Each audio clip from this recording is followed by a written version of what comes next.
Estamos iniciando mais uma reunião virtual do Lar de Teresa. Como sempre, aqui estamos juntos, em pensamento, embora separados, né, fisicamente, em mais uma segunda-feira à noite.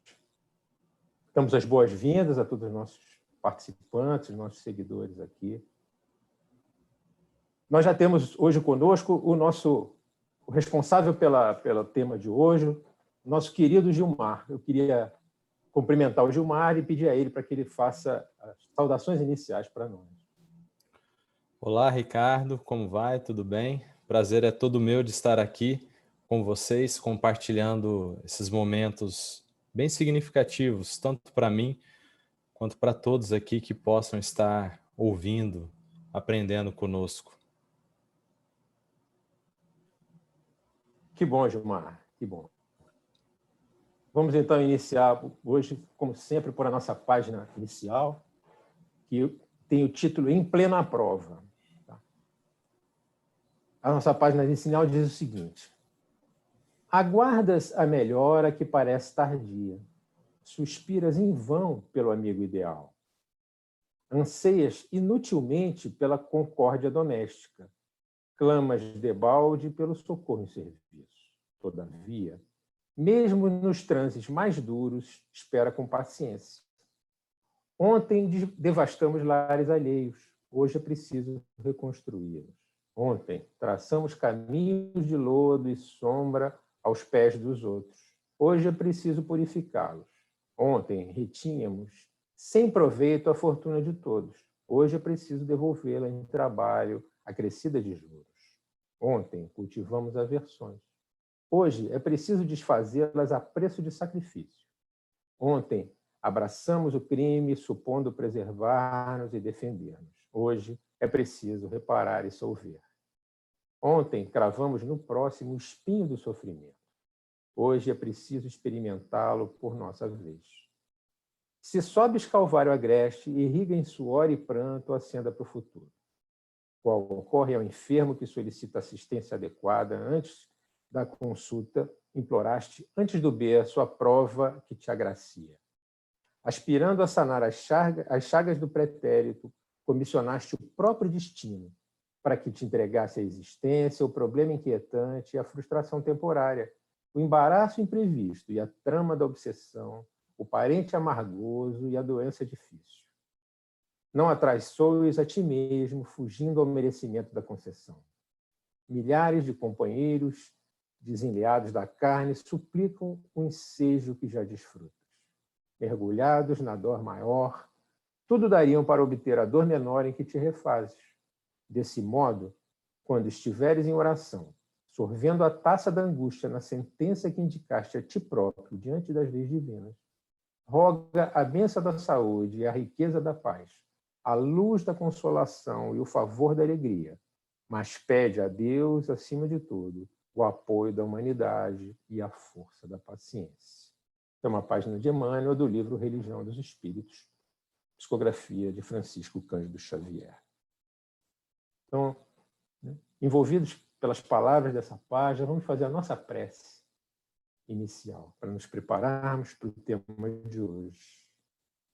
Vamos agradecer ao nosso Mestre Jesus, que nos inspira, que está sempre conosco, pela oportunidade de estarmos aqui todos juntos, pelas palavras que vamos ouvir agora, que elas consigam nos fazer refletir, consigam operar a transformação que esse nosso Mestre Jesus veio nos convidar já há tantos anos, para que a cada dia estejamos mais perto dele.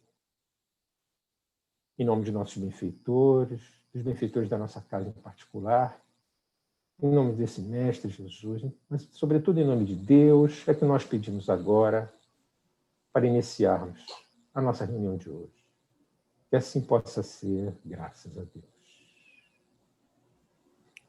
Então, agora, com a palavra, o nosso Gilmar. Bom, muito obrigado. Eu agradeço muito a oportunidade de estar aqui falando para você que me assiste nesses tempos diferentes, de uma forma diferente de fazer essa reunião pública, essa exposição pública, que eu possa passar todas essas vibrações e todas essas boas energias, assim como nós estivemos unidos no mesmo ambiente, e que esses momentos de reflexões possam servir para nosso próprio engrandecimento. Então, essas primeiras palavras é agradecendo o seu carinho de estar aí do outro lado da tela, dedicando esse tempo, dedicando esses minutos a reflexões maiores, a reflexões mais profundas sobre nós mesmos, sobre a nossa vida. Agradecemos também ao Lar de Teresa por esse espaço, por estes momentos em que possamos compartilhar também, mesmo distantes fisicamente, mas mentalmente e espiritualmente unidos. E isso que é o mais importante. O tema que vamos abordar hoje está exatamente no capítulo 6 do livro 2 do Livro dos Espíritos, que é escolha das provas. E quando se trata de provas, enquanto se trata de desafios, de barreiras terrestres, muitas perguntas, muitos questionamentos surgem na nossa cabeça, surgem exatamente para colocar o nosso raciocínio aí para esquentar um pouco. Então, muitas perguntas. Somos nós que escolhemos tudo aquilo que nós estamos passando? Deus pode nos impor provas? Por quê? Qual é o sentido de nós termos que passar por tantos desafios, por tantas barreiras? E o mais importante, qual é, talvez, a nossa atitude diante dessas provas?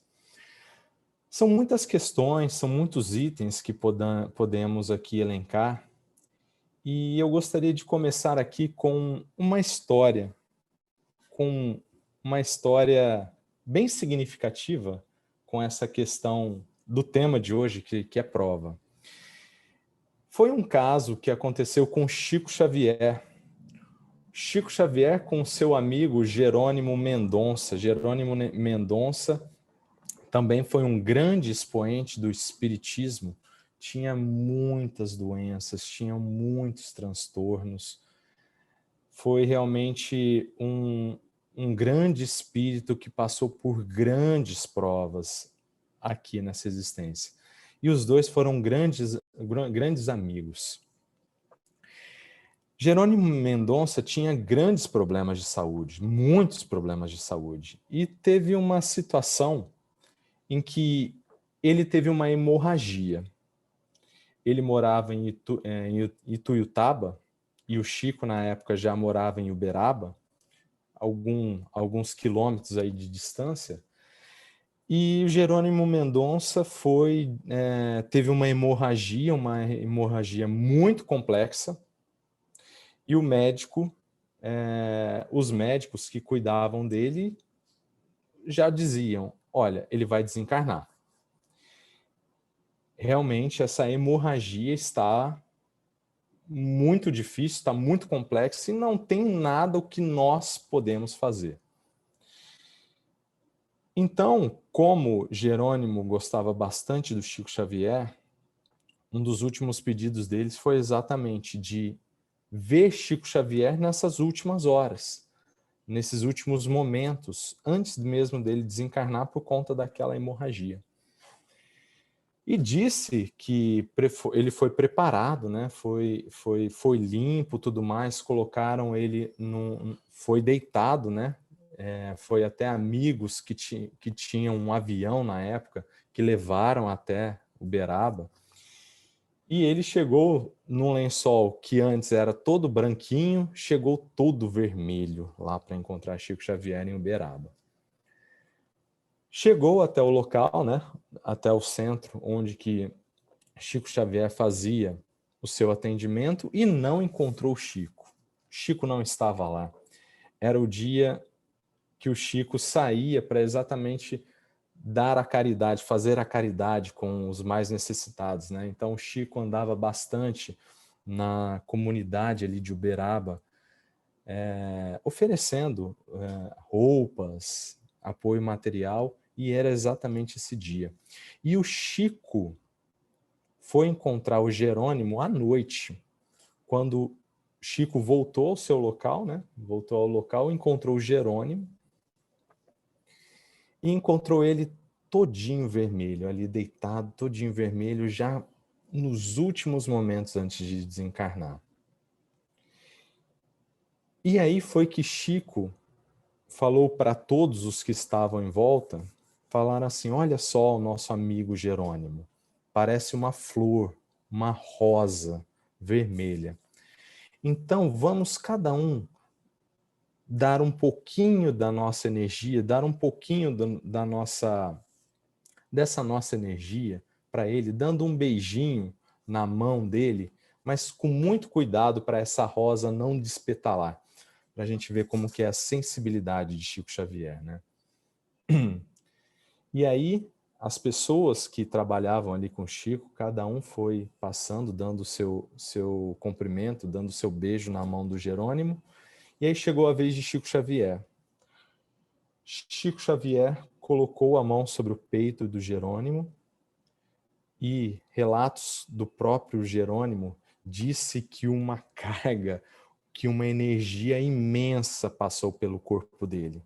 Ele sentiu como o corpo dele todo eletrificado.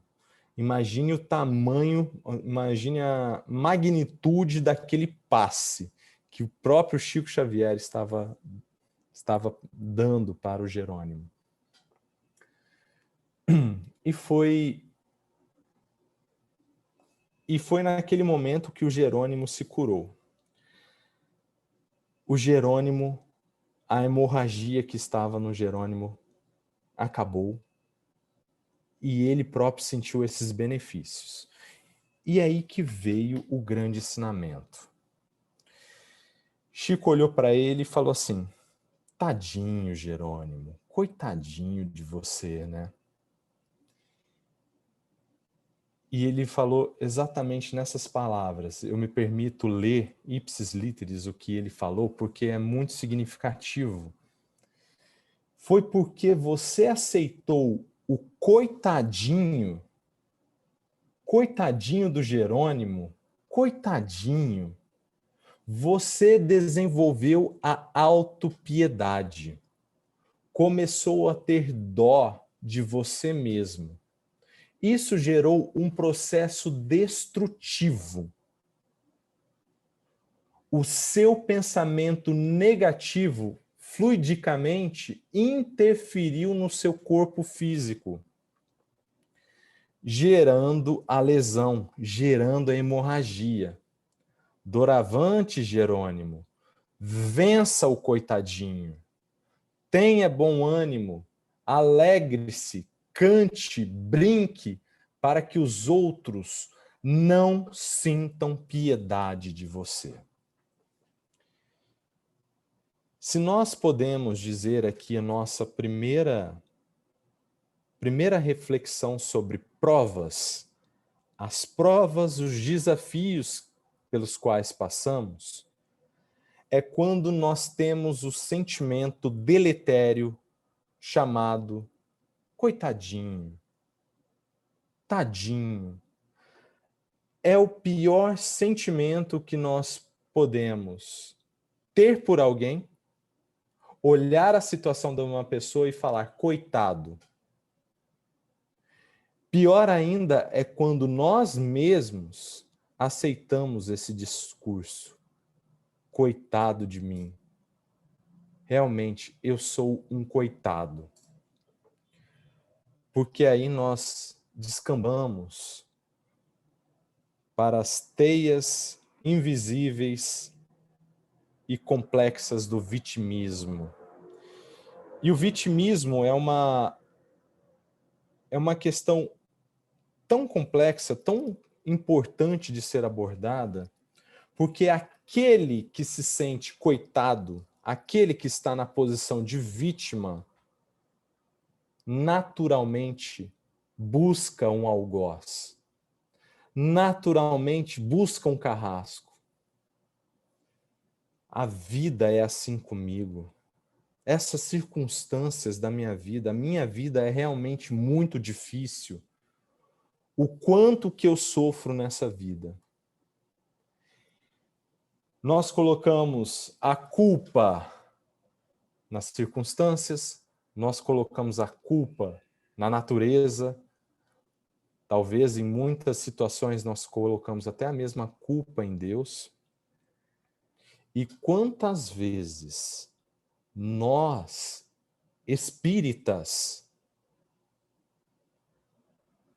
com a tão banalizada para o lado ruim da lei de causa e efeito, vem nos dizemos nosso próprio discurso interno, dizemos para nós mesmos: o que eu fiz para merecer isso? É uma luta entre vítima e algoz com nós mesmos. Nós somos vítimas, outrora fomos algozes. Procuramos sempre encaixar aí no meio outro sentimento complexo de emaranhados realmente de muitos tempos, chamado culpa. Levamos em nosso espírito, levamos em nossa bagagem, por conta de anos e anos de experiências pretéritas, não tanto quanto boas, claro, mas levamos bastante a questão entre culpa e penitência. Se hoje eu pago, é porque eu tenho culpa. E se eu sou culpado, eu preciso pagar. E nós entramos nesse ciclo vicioso, nós entramos exatamente nesse ciclo que não acaba mais. Ora somos vítimas, ora somos carrascos. Nós precisamos quebrar a roda do vitimismo. Precisamos quebrar a roda da culpa, a roda da penitência. Essas engrenagens que teimam em perpetuar na nossa vida. Teimam em estar conosco em todas as situações em que sofremos, em que passamos por dificuldades. Ora, dificuldades todos nós passamos. Dificuldades realmente é inerente de todos nós humanos. Por mais abastados materialmente que nós somos, nós passamos por dificuldades. Dificuldades essas mentais, dificuldades psicológicas e até mesmo dificuldades materiais. O que não podemos é exatamente entrar nessa roda do vítima e algoz e tratarmos as provas pelas quais nós passamos, com um novo significado. Precisamos desconstruir esse ciclo interminável e colocarmos um significado muito mais profundo em provas, nas provas, nos desafios que nós passamos. Falando sobre isso, quero utilizar aqui uma imagem bem significativa. É dado a uma criança de 8 anos, é confiado a uma criança de 8 anos a responsabilidade por um projeto de engenharia complexo? Você vai dar nas mãos para uma criança ali de 8 anos algum problema complexo, um projeto com muitas dificuldades de engenharia para ele fazer? ele vai se sair bem? Salvo raras exceções, salvo exceções dos gênios que aparecem vez ou outra no mundo, claro que não. Uma criança de 8 anos é incapaz de saber todo o arsenal, todas as ferramentas necessárias para desenvolver um projeto de engenharia. Assim mesmo, você confiaria a um pré-adolescente de 12, 14 anos um bisturi para fazer uma cirurgia complicada no cérebro? Claro que não. Aquela criança, aquele pré-adolescente, precisa desenvolver ferramentas, precisa desenvolver ainda maturidade, responsabilidade e conhecimento sobre essas ciências médicas. Ora, o cirurgião de hoje foi uma criança no primário que estava aprendendo tabuada. O engenheiro de hoje, que lida com complexos projetos de engenharia, também passou pelas carteiras escolares do início, onde que aprendeu a somar, dividir. A grande questão é que enxergamos prova como uma grande barreira, como um grande desafio, mas não enxergamos prova como aquilo que nos deixa mais fortes, como aquilo que nos deixa propícios para novos desafios futuros. Às vezes nós enxergamos assim uma criança, né, reclamando: mas papai, mas titio, como que faz esse exercício aqui da escola? Nossa, a professora, a tia passou um exercício tão complexo aqui, eu não consigo entender. E a criança fica desesperada, desestruturada. E às vezes nós que já passamos por aquilo, às vezes a gente até se diverte, né? Às vezes a gente até acha graça, falando assim: calma, isso é simples de resolver, eu vou te ajudar aqui.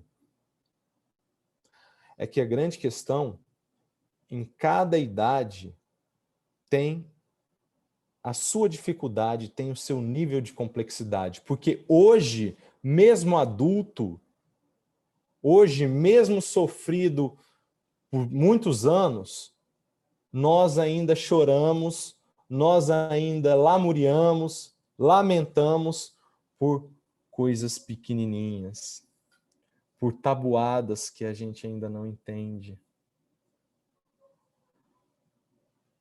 por uma simples operação matemática de somar e dividir.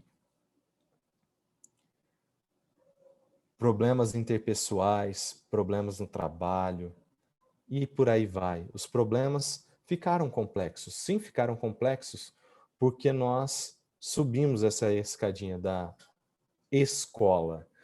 Provas, não podemos distanciar esse significado, que provas são escola, são aprendizados para a nossa vida, porque cada vez mais novos problemas, novas provas, novos desafios chegam exatamente para consolidar aquilo que estudamos. E uma coisa é estudar, uma coisa é aprender e outra coisa é consolidar. E como que consolidamos? Prova. No campo de batalha. Não podemos nos abster exatamente do campo de batalha, de estar presente para as dificuldades da vida. Assim como observamos na nossa existência as crianças, a evolução das crianças para o adulto, assim nós podemos pensar no espírito, pois ainda somos crianças espirituais. A grande pergunta que nós fazemos é o seguinte: as nossas provas são tão complexas, os nossos desafios, todos os nossos sofrimentos realmente doem bastante. Mas imaginem a magnitude dos desafios, a magnitude de barreiras que espíritos puros resolvem. O que vai ser dessa nação na próxima década? Como que vai ser a organização deste continente nos próximos 50 anos? Ora, se nós não conseguimos nem organizar as finanças da nossa casa, se nós não conseguimos nem organizar os nossos afazeres da semana, como que nós, crianças ainda espirituais, vamos conseguir ter nas mãos o destino de milhares de pessoas? Falta-nos ainda ferramentas, falta-nos ainda conhecimento, falta-nos ainda experiência. Abençoadas provas. Abençoadas provas. É quando você sai exatamente do ciclo vicioso, vítima-algoz, culpa-penitência, que você se rende e fala assim: eu aprendi. Vamos fazer de novo? E nós levamos isso para a nossa vida, nós caminhamos.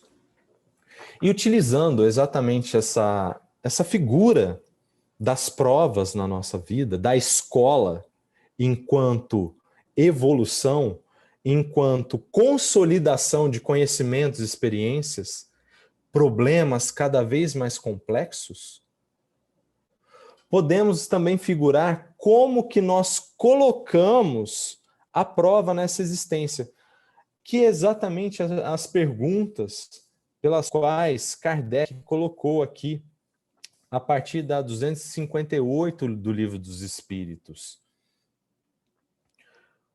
Nós somos capazes de escolher as nossas provas? É uma pergunta. E tudo depende do nosso livre-arbítrio. Tudo depende do nosso livre-arbítrio. No começo, quando nós não tínhamos noção nenhuma, noção do que nós precisávamos passar, do que nós precisávamos fazer, evoluir, como que eram colocadas as provas para a gente? Eram impostas para a gente. É a mesma figura da nossa escola primária, colegial, que hoje, né, é ensino fundamental, ensino médio. O que acontece? Nós podemos escolher as matérias. Esse ano eu vou escolher fazer português, matemática. Matemática eu não gosto, não. Eu não vou fazer matemática, não. Não, nós vamos precisar fazer. Então, lá do fundamental, do ensino fundamental até o ensino médio, as matérias são impostas. Até que chega o famoso vestibular. Na minha época era vestibular, né? Hoje ainda existe vestibulares, né? Mas é o tal do Enem.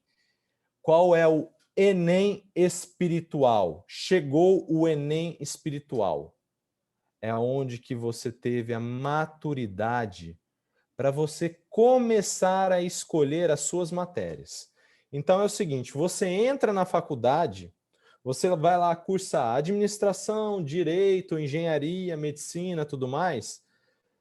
Vai chegando seus períodos, você vai conseguindo montar a sua grade horária. Então você vai falar, nesse semestre aqui, nesse ano, eu vou puxar essa matéria, eu vou fazer essa cadeira, eu vou fazer essa disciplina. No próximo eu vou fazer... Exatamente com as nossas provas. Conforme nós vamos tomando o livre-arbítrio, conforme nós vamos tendo discernimento, maturidade, antes de encarnar, de reencarnar aqui na Terra, nós vamos analisar. Olha só, será que eu já estou bom para lidar com a riqueza? Ou será que é melhor eu ter um pouquinho só de riqueza material, não ter muita, porque aí vai descambar, aí essa prova eu ainda não estou preparado? Ou será que eu ainda preciso passar um pouquinho pelas fileiras da pobreza, das necessidades materiais? Como que anda o meu egoísmo? Como que anda a minha caridade? Como que anda o meu intelectual, o meu conhecimento intelectual? Será que eu não preciso desenvolver muito? Eu fui muito desenvolvido agora pela prática da caridade, muito bom. Eu consegui ascender nessa prova. Será que agora eu não posso também ter a minha hora do crescimento intelectual? Isso é importante. É exatamente como escolher as matérias da faculdade. É exatamente isso. Cada matéria você vai montando sua grade horária e você sabe que seu tempo é limitado. Você não adianta colocar ali um monte de matéria que você não vai conseguir resolver. A mesma coisa nessa existência. Não adianta você colocar na sua existência muitas provas que você não vai conseguir. O seu tempo é limitado. E aí você precisa exatamente organizar tempo e também a sua experiência. Isso é muito importante. E outras questões que é muito significativa que nós podemos figurar das matérias da faculdade, existem algumas matérias que têm pré-requisito. Ora, para você fazer matemática financeira, você precisa antes fazer estatística. Você não pode fazer matemática financeira se você não fizer estatística. Você não pode fazer cálculo 2 se você não fizer cálculo 1. A mesma coisa é com as nossas provas. Será que é bom nós termos a prova da riqueza logo de cara, sem antes passar pela tomada de consciência do dinheiro, das riquezas materiais, o quanto que isso nós precisamos dar valor e o quanto que isso deve ser também repartido, dividido com os outros? Para isso, nós precisamos puxar matérias antes. Senão, nós podemos ter problemas, complicações mais adiante. E, de maneira a exemplificar essa questão das provas, eu queria trazer aqui 2 exemplos que figura bastante essa questão das provas. O primeiro exemplo que eu quero trazer aqui está no livro Missionários da Luz, de André Luiz, psicografia Chico Xavier, que está no capítulo 12. O capítulo 12 é intitulado assim, Preparação das Experiências. E olha só, está ali André Luiz, exatamente num dos setores de nosso lar, onde fazem a preparação do corpo humano para reencarnar. Então, vai vendo o quanto que isso é importante. O nosso corpo humano, esse corpo humano que estamos vestindo agora, ele foi antecipadamente projetado em minúcias para podermos reencarnar. Lógico, com um corpo nós podemos fazer inúmeras atividades. Então, conforme vem o corpo, também virão as provas que dele se tornarem consequência. Então é o seguinte, estava ali André Luiz com o benfeitor ali que era o responsável da área, que é o Manassés. E o Manassés cuidava exatamente da matriz que servirá para a confecção do corpo, dos corpos terrestres. Então estava lá, o André Luiz estava observando toda aquela atividade. Então ele via que chegavam espíritos para o Manassés e falava assim: Manassés, mas vem cá, olha só a matriz do meu corpo. Nossa, eu vou ficar paraplégico aos 25 anos, mas por quê? O que está acontecendo? Por que acontece?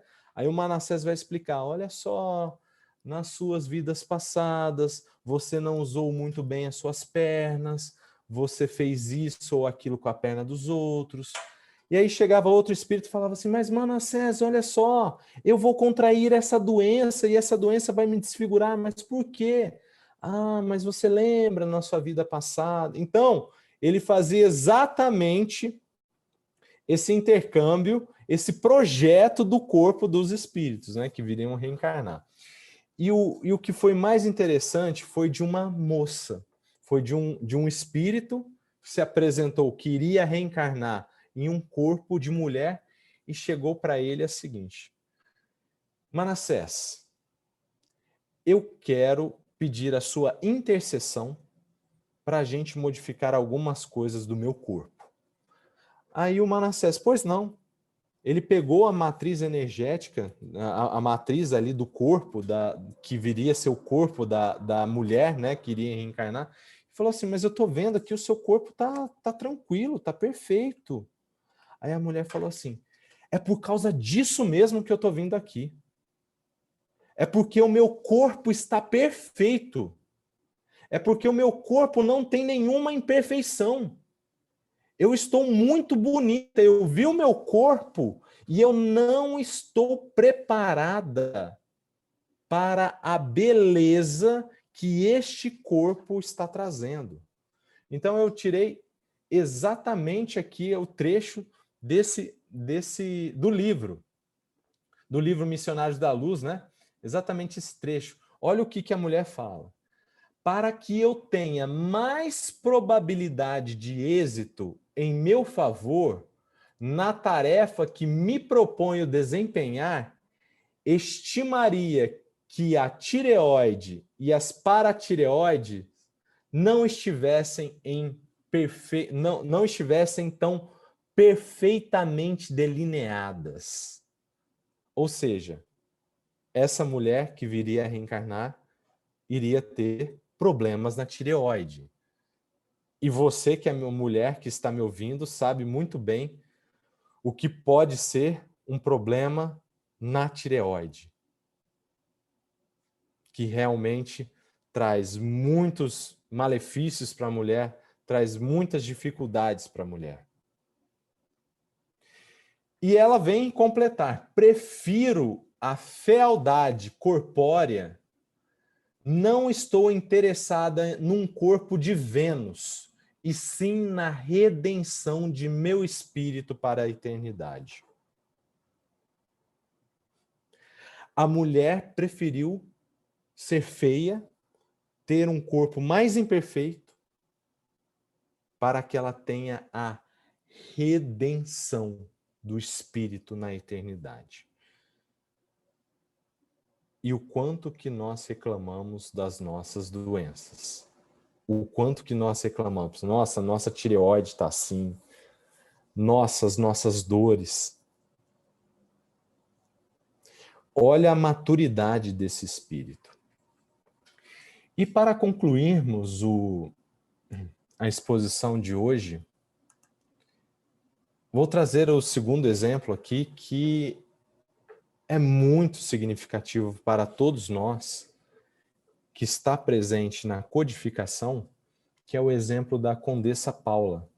Está presente ali num dos exemplos do Céu e Inferno, que conta exatamente como que foi a evolução, como que foi o aprendizado desse espírito.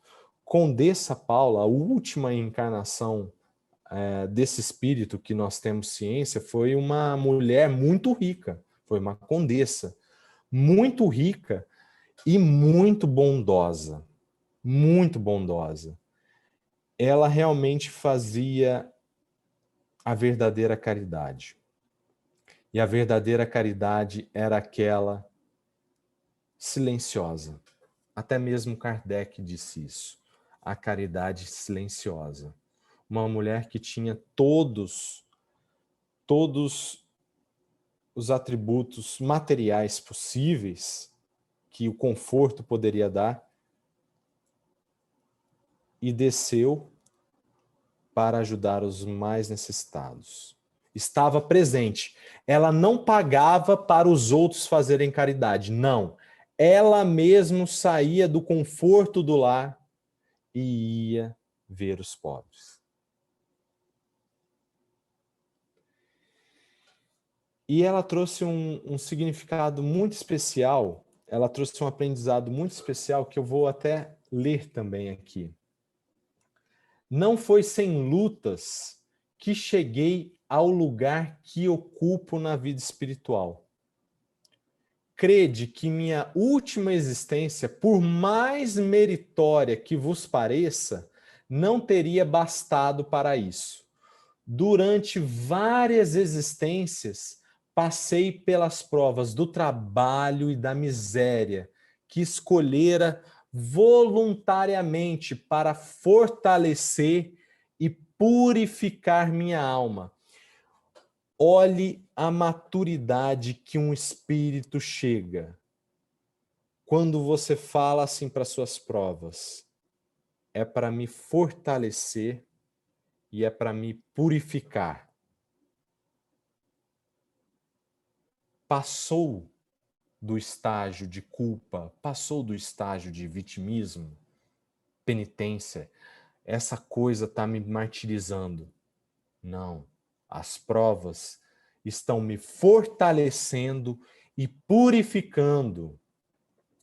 Tive a felicidade de sair delas vitoriosas, ou seja, o que ela está falando aqui? Antes dela escolher voluntariamente a prova da riqueza, ela falou assim, não, eu ainda não estou preparada para a prova da riqueza, não. Vamos lá, eu preciso trabalhar, eu preciso passar pela prova da miséria, eu preciso passar pelo fortalecimento do meu espírito para saber exatamente o real valor do dinheiro, o real valor da abundância material. Para que quando eu tenha, eu não descambe para outros lados. Tive a felicidade de sair delas vitoriosas, mas restava uma a suportar, a mais perigosa de todas, a da fortuna e a do bem-estar material. De um bem-estar sem nenhuma amargura. Ali residia o perigo. Então, você que pensa que sem provas, sem desafios, a vida seria melhor? Não. A vida temporária que você pensa é a que você está vivendo agora. Mas a sua vida como espírito imortal não seria bom. Porque o bem material, sem nenhuma amargura, como ela bem diz, ali sim reside o perigo. Porque quando você não tem nenhum perigo, nenhuma barreira, nenhuma dificuldade, aí que mora o perigo. Porque aí vem a prova da sua iniciativa. O quanto que você coloca a iniciativa na sua vida. Muito bem. Eu agradeço muito pela sua presença aqui, por esses minutos dedicados aqui para essas reflexões. Que isso possam ser bem significativos nas nossas vidas, que possamos aprender muito com os nossos erros, com as nossas provas, e que possamos realmente ressignificá-las de forma a que possamos fortalecer-nos e purificarmos nosso espírito. Que Deus nos abençoe. Graças a Deus.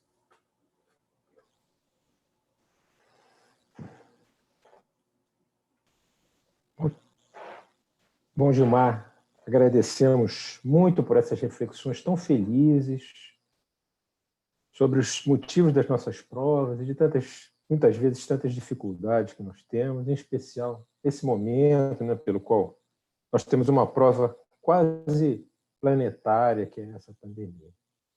Mas inspirados nessas suas palavras, tão importantes para nós, para a nossa vida, vamos agora fazermos a nossa prece de encerramento e agradecermos por essa oportunidade de estarmos aqui juntos mais uma vez. Vamos agradecer ao nosso Deus e ao nosso Mestre Jesus. Todos juntos, irmanados em pensamento.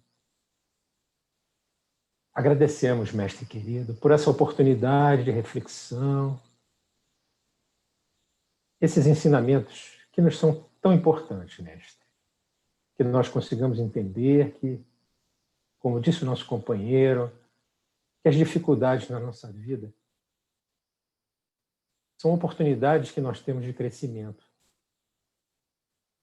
Bem comparando, mestre querido, as crianças que também precisam ser educadas, nós também precisamos dessa educação que as suas leis nos trazem todos os dias, mestre querido. Gostaríamos ainda, nesse momento, por qual todos nós passamos, de contribuirmos um pouquinho, mandamos as nossas vibrações de amor e de paz, não só aos nossos lares, mas aos lares de todos, mestre, aos lares do nosso país, do nosso planeta, mas em especial para aqueles que passam por essas provas, como disse o nosso Gilmar, as provas mais duras, mas que servem para o nosso aprendizado, mestre querido. Muito obrigado. Obrigado a nossos benfeitores, obrigados pela proteção espiritual que sabemos que temos em nossa casa, por esse suporte, por tudo que nos é dado, mestre querido. Em nome de nossos benfeitores, em teu nome, sobretudo em nome de Deus, agradecemos agora e pedimos para encerrarmos a nossa reunião virtual de hoje. Que assim. Então, queridos, encerrando mais uma reunião virtual, nós convidamos a todos para, na próxima segunda-feira, no mesmo horário, nesse canal, para que estejamos juntos aqui novamente. Temos a certeza de que serão reflexões tão ricas quanto as de hoje. Muito obrigado, graças a Deus.